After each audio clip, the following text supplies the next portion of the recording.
All right, y'all, today's video is an interesting one because it applies to maybe more people than a lot of the other videos that we do here, especially a lot of the other informational videos. A lot of that is for home buyers, specifically first-time home buyers, but I suppose it applies to everybody. This video applies definitely still to first-time home buyers, repeat home buyers, but it also applies to home sellers, and that's because today's video we're talking best or maybe even just most achievable DIY renovations that you can do to a home. Let's go.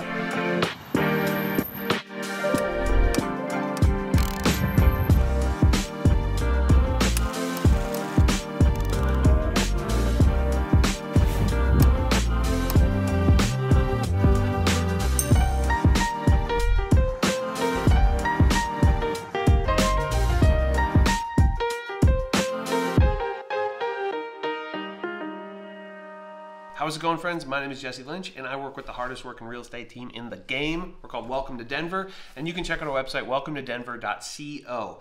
But this YouTube channel, it's here as a resource to you, whether you're buying a house for the first time or relocating to Denver, really anywhere in Colorado. I guess anywhere in the Front Range of Colorado. But this YouTube channel is here as a resource for you. If you're a first-time home buyer, a repeat home buyer, or you're relocating to Denver from a different city, state, country, planet, dimension. And by Denver, really I mean the Front Range. Colorado Springs, Colo Spigs as I like to call it, all the way up to Fort Collins.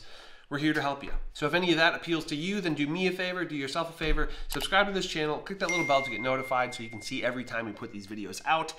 If you have been subscribing, I think you know that we put a lot of effort into these videos. We really try to be there, be immersive, show you around, not just show you some random B-roll, be in the spot. Hey, here's what I'm seeing. Here's some statistics to know about the spot that we're in currently. And so if that appeals to you, do me a favor, do yourself a favor. So again, subscribe, would you? And if you wouldn't mind, give the video a thumbs up, leave a comment, any kind of comment at all. Maybe not too mean, but anyway, but that is all helpful, not just to this channel, not just to myself and the numbers or whatever, but it's helpful to other people like yourselves who are looking for this kind of information. And if you want to work with us, go to our website, welcometodenver.co. We have a contact form there that you can fill out in like 30 seconds or less, or you can shoot us an email directly to info@welcometodenver.co. They lead to the same spot, so however you want to do it, they're both pretty easy. We try just to make it as simple as possible. You reach out to us, we'll reach out to you, and we'll get the show on the road. But what do you say? Shall we dive in? This is most attainable, most doable, and I think probably best time and money spent in to get the most bang for your buck, benefit from your energy out on the other side when it comes to getting a house ready to sell if you already own a home, or you just bought a house that needs a bit of love, or even maybe you're before that step. You're looking for a house, you're open to the idea of a fixer-upper. What are those things that you maybe should be considering as not too extravagant of a renovation? Let's go. All right, first of all, I do not want to try to tell you to do things that require a permit. Different counties, different cities require different things to have permits. So if there's any of this that maybe requires a permit, just make sure you're checking your local laws to know, how it applies to your specific area. And I would like to start with, whether you're a home buyer or home seller, the best thing, the number one thing that you can do if your home could use it is a really deep clean, right? When somebody's getting ready to sell, it's crazy how much like hiring a cleaner or just like going buck wild on a clean can help. So a deep clean, it's the cheapest, certainly the most DIY-able option of all of these things. But I think that's kind of like a cop-out, and I'm not trying to do that. But don't underestimate the deep clean. Truly, that will go an extremely long way, right? And a home seller, declutter, right? Get rid of a bunch of the stuff, put it in boxes, all that. A declutter, a deep clean is going to go an extremely long way. And then kind of another cop-out, but it's all good. We'll get there. Furniture, right? Updating your decor. That's an extremely DIY-able task. And yeah, it's gonna make a huge impact on a home. You could show me, a super dated home with carpet. Maybe I don't even like the carpet, but I could choose the right furniture to make it look way better than maybe it does, just depending on taste, on style, and aesthetics and all that. So the decor, the furniture, what you're choosing to fill the space with is also a huge part of it. And same for sellers, just get rid of some of the stuff, only kind of put the important stuff in there. Maybe get rid of side tables, or, just that cluttery, smaller furniture, little stands that maybe are on wheels. That just kind of fills up a space unnecessarily most of the time. Unless it's like a cool bar card or something where it's actually intentional, but most of the time, those little things, they just kind of, distract from what is otherwise a great space. And so this part is sort of like the clean, but I think a lot of people discount it. They don't think about doing this to get a house ready to sell. If you have a wooden deck or a wood fence, a really good power wash is very DIY-able. Maybe go rent one from a Home Depot or something like that, and power wash your deck and your fence. Power washing a cedar fence goes so far to make it feel clean and new, and almost it feels like an update if it's done well. I've learned the hard way about how not to power wash, but maybe watch a YouTube video specifically about how to power wash, and so you can avoid like putting a large, divot in your fence. Next up, I'm gonna say installing new doorknobs, right? If you have a dated home that maybe has like old, like worn out brass doorknobs, or although brass and gold, it's all coming back, but the shape is really important, right? And the condition of it is really important. I think, if you want to maybe switch out kind of a silver knob for like a matte black or something like that, that can go a really long way to kind of make that door and that whole situation pop again and maybe feel a little bit newer. And it's pretty easy to do. You can change the hinges and the doorknob for not that much money. And depending on how many doors you have, it's going to go a pretty long way in making it feel nicer, updated, more modernized. And I think kind of on that same note, adding like a cabinet knob, right, to open your kitchen cabinet or drawer pulls, updating those is really easy to do, not that expensive. And one sort of trick, measure the holes first. That's I think that's something people learn the hard way. There's a different distance. There's all sorts of distances from the two holes on like a drawer pull. If it's only a single pull, easy peasy. But then maybe measure the depth of the cabinet face itself. That might be important for the length of the screw. But yeah, the distance between the two holes, definitely worth figuring out what that is before you buy or order your knobs. And you can get pretty cool knobs off something like Etsy, Wayfair. I think Etsy has some like very interesting knobs that you won't be able to find elsewhere. And again, it's really easy to do, and it adds quite a bit to a space if those knobs or pulls are dated. Next up, and again, I'm kind of trying to go in order of difficulty, right? I would say so far it's pretty easy stuff, and we're getting slightly more difficult. But the next one is going to be switching out light fixtures. Again, check codes, make sure that you don't need like a permit for something like that. But switching out a light fixture is actually surprisingly easy. Dangerous, potentially. Do not get shocked. This is not me telling you to do it yourself, but yeah, I've done it myself quite a few times. You got to make sure that you're turning off the brake. There's a tool kind of known as a sniffer. You just like turn it on, it beeps, and you can put it up to a wire and it'll tell you if it's hot or not. So that's a very nice tool, very important tool to have in this process. You either turn off the light switch, break the breaker, and you can pretty simply update a light fixture. It takes a little bit of knowledge, a little bit of learning, a little bit of YouTube watching, if I'm being honest. But it is quite doable, and it will really transform a space. I think about like a bathroom. If you can change from like kind of the ugly up top light into something more modern, if you can change, those kind of ugly lights that are on the tops of bedrooms all the time, maybe the nickname that I'm thinking about. Those are so easy to change out into like a flat LED disc or something like that. Again, it'll go a very long way for not that much money and frankly, not that much effort. On a similar line but slightly different world is doing basically the same thing with faucets, right? Faucets and shower heads. If you're just swapping out a faucet fixture or a shower head, it is not that hard to do. Plumbing can be a nightmare. In fact, I would say plumbing is one of my least favorite things to do in a renovation. I've done some pretty extensive plumbing DIY, and I do not like it. But just switching out a faucet, like if it's just, it has the lines and it has all the same stuff, that is pretty easy. Put a little bit of that tape around the threads, screw that on, take a wrench to it, not too tight, and yeah, you can have a new faucet, which can go an extremely long way, especially if you have something that's dated appropriately. Maybe you have a sink from the 50s or the 60s, and that's kind of cool again. Then being able to just switch out the faucet can make that feel modern and super on purpose. So again, not the easiest thing, but also not that hard. A couple YouTube videos and most people should be able to figure that out. And moving on from the faucets and the shower head, which I guess personally,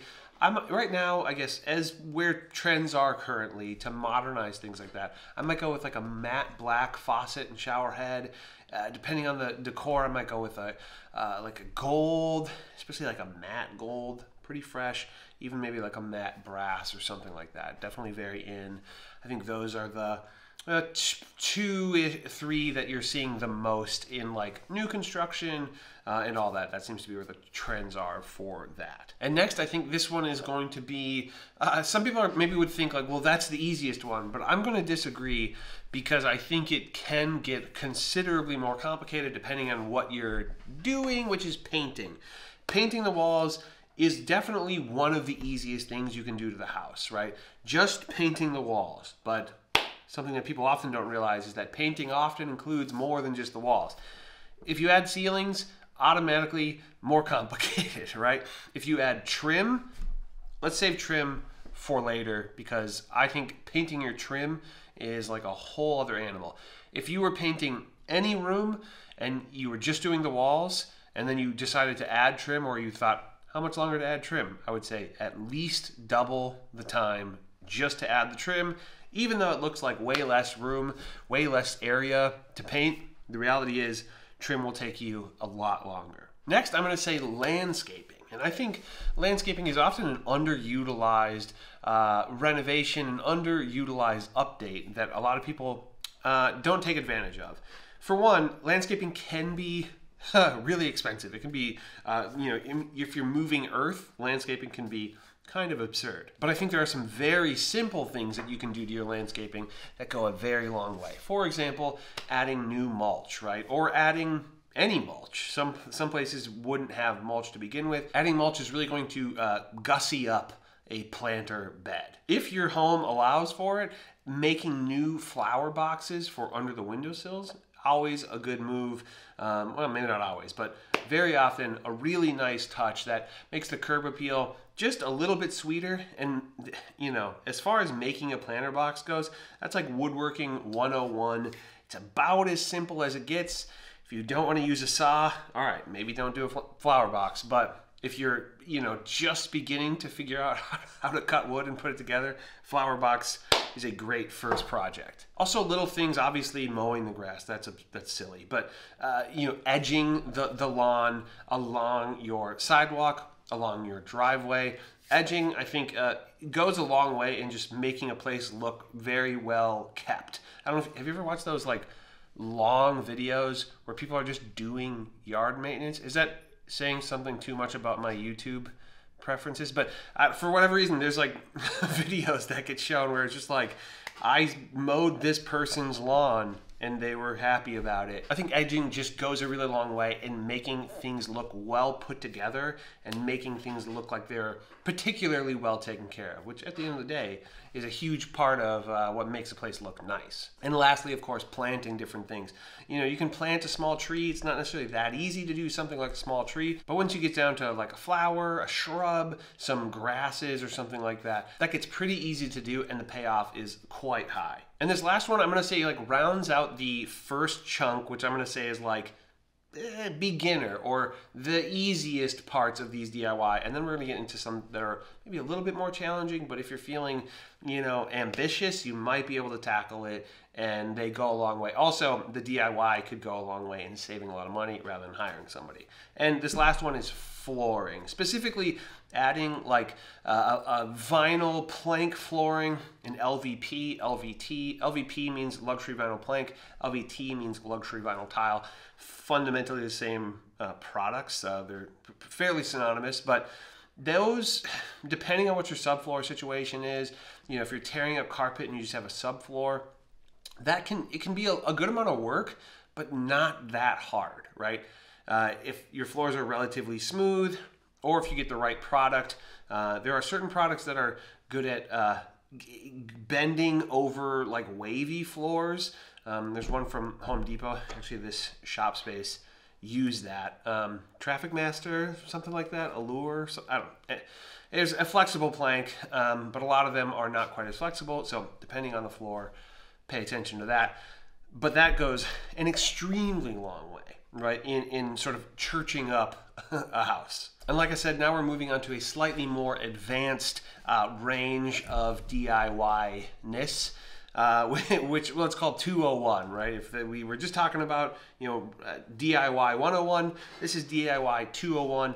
101 being the prerequisite for a lot of this stuff. I would say a good portion of this stuff I wouldn't tackle without having at least tackled most of what's in 101. And first up on 201 is going to be painting the exterior of a house. I gotta say, people think that that's going to be easy. Painting the exterior of a house is anything but easy. You can do it, right? You can do it on your own. It is DIYable. Technically, one person could eventually paint a whole house, but it's a lot of effort, and I promise it will take longer than you think it will. And like I said earlier, similar to painting the outside of the house, I would say in this 201 range would be painting the trim of an indoor, you know, room, because again, trim is not easy to paint. It's a lot more time consuming, and you'll find either you got to use a ton of tape to get straight lines, or you got to get really good at cutting and doing straight lines. That's something that I'm think of myself as being pretty good at, and then I see, you know, real pros do it, and I'm like, well, I might make it look good, but they do it, you know, 20 times faster than me. And then again, on this same note, would be painting cabinetry. So painting your kitchen cabinets, painting a bathroom vanity. That's a very like Pinteresty idea, a very like HGTV idea of like, oh, we'll just paint the cabinets. And yes, you can just paint the cabinets, but you'll see that there's a huge difference between, you know, a professional painting the cabinets with like a high quality paint that's intended for cabinets and doing it yourself with a brush or a roller. If you have the ability to use a sprayer of some sort, there are different types of sprayers, but that will go a lot further, that will look a lot cleaner. But still, you got to make sure that you're getting paint that is like intended to wear. It's like basically it has to dry extremely hard to where the likelihood of, you know, scratching it goes down dramatically. Again, saying this out of experience, I've painted cabinets with not awesome paint, and then it doesn't last long. You regret it, and I don't want you to live in regret. Next up on 201 is going to be just removing a bathroom vanity, right? We already talked about removing fixtures, but you might hate, well, this, I think this is fairly common. Sometimes bathroom vanities are nasty. They just look so bad, they look tacky, and a new bathroom vanity is not necessarily that expensive, and it can go a really long way in making a bathroom just feel a lot fresher. You know, let's say it's like a full bath with a tub that has a shower curtain. I mean, a new vanity and like a simple, like a nice looking shower curtain goes a really long way. And paint, you know, I mean, that might feel like a brand new bathroom to you. Oh, and I suppose new bathroom lighting too would go a long way. Next up, landscaping. And we already talked about a little bit of landscaping, but I would say taking that to a next step. On an Airbnb that I run and own called The Place Between the Lakes, we got rid of all of the grass, which, by the way, wasn't that much grass, a lot of dirt. We got rid of all of the grass. We tilled it up, and we laid, you know, like anti-weed fabric that also is good for the soil. So don't at me. And basically removed it all, put in rock in place of it, so hardscape the whole backyard. I think it looks awesome. We've gotten a lot of kind words about it, a lot of compliments from guests and all that. It wasn't too wildly expensive. The rock added up, right? Because I wanted to use a certain kind of rock, and yeah, it definitely added up. But it took a long time. It was a lot of effort. So when it comes to landscaping, I'm not that much further along than a lot of, you know, first-time home buyers or, you know, your average DIYer, even though I've done a lot of other DIY stuff. Next up, I'm going to say is refinishing hardwood floors if you have it. Now, this is not like the easiest thing, and it will take a good amount of time, and you have to be patient, and you're going to have to rent some tools, which if you're renting a sander, personally, if you don't know what you're doing, which most of y'all don't, I didn't, I wouldn't use like a drum sander or like a belt sander. I would use like a random orbital sander, right? A random orbital sander, they're huge and they move randomly, like the name suggests. And what that does is it helps you eliminate, helps you reduce the likelihood of like basically like digging a huge hole into one spot because you sit on it a little bit too long. Yeah, I watched the people use like the really expensive like drum sanders, like the really good stuff, and it looks scary to me. It looks like I would for sure mess up my floors if I use that stuff. And next up from there, I'm gonna say is replacing your countertops. So first of all, I'm mostly imagining if you have like a laminate countertop, you know, it's old or it's maybe not even that old, but it just like looks kind of cheap like some laminate does, like a lot of laminate does. But that stuff is not that hard to remove, right? It depends a little bit on the sink situation. You might have to do, you know, remove the sink at the same time if you're comfortable with that. Okay, then you could potentially remove all the countertops and put in a new countertop. Now, you're not a stone worker. I wouldn't dare try to cut granite or anything like that. That sounds very, very daunting to me. But I would do something like a butcher block, which is basically just a huge piece of glued together lumber that you can just cut with a saw. I have done that and I would do that, no pun intended. And I think it's a great update from something like a laminate to a butcher block situation. And it's, again, not too hard, but can be a little bit of a can of worms. So just be careful before you dive in. When you take the countertop off, what's going to come with it? Does it mean you're going to have to redo the backsplash if there is one? What's the backsplash made out of? Is it made out of tile? If you have to redo that, then you're going to have to bust up all that tile, re-drywall. That becomes a can of worms. So if it's sitting there relatively simply and it looks like, you know, you won't tear the wall apart to get it off, then cool. You have my support.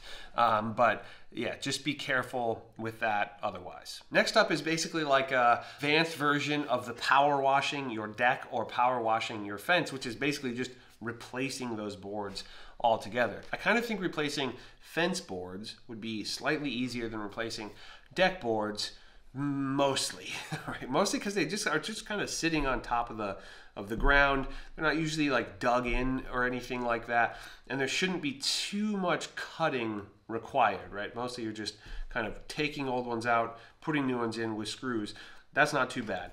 Doing that to a deck, like to the decking boards, while again, not too crazy, it's a little more complicated because there's typically going to be some more cutting and a little more like joining at the joists, if that makes sense, which I think will require a little bit higher level of like carpentry skills. But if you have an old beat up deck and maybe you try to power wash it and it just like doesn't really do anything, then maybe consider putting in new deck boards. whether, you know, depending on if you're going to sell it or live in it, you could do just like something like a cedar, which is awesome. That's what our deck is made out of. It's great. It's beautiful. Or you could do something like a Trex, which is like a composite. It's very, very nice. I think a little harder to work with, and definitely more expensive. More expensive by 2 or 3 times typically. The composite is great, but it can be slippery, so be aware of that. Whereas something like a cedar, I think it's pretty timeless. I think it's always going to look cool. Whereas, you know, a composite might age. That's, you know, in 10 years, that technology might look old in the same way that laminate floor from 10 years ago looks old. I think this next one very much just depends on like if the house needs it. But if you find that you have like dated looking trim, right? There's certain trim from like the 90s, maybe the 80s and 90s. It's like really little, right? It's like really like thin and kind of cheap looking. I'm thinking about like the baseboard that I had growing up. It was like this tall and it's like a oak, like stained really dark or something like that. That does not look good. And you can paint that and it's still just gonna look kind of cheap because it's probably, yeah, 3 inches tall or something like that. You could potentially, you know, maybe when you redo the floors, you could add in new baseboard trim. That said, that's not going to be the easiest thing. I would say that's the most advanced out of anything that we're talking about because it's carpentry and there's just a level of skill required to make those angles all work right. If it is something that you would like to undertake, I would say watch a lot of videos on it. Don't just watch one. Look up some tricks for the right way to measure, the right way to figure out angles and all that. I will say that is something that's one of my weakest spots in terms of any kind of renovation is carpentry work like that. Angles, I don't know, just not my specialty at all. I really hope this video has been helpful. As always, if you have questions, reach out to us. We'd be happy to answer this kind of thing. All the contact info right here for you. So don't hesitate to reach out. Subscribe to the channel if you haven't yet. Give the video a thumbs up. Say something funny or nice or helpful or, I don't know, sweet, cute in the comments. And I would appreciate that very, very much. And hey, we'll see you in the next video. Bye-bye.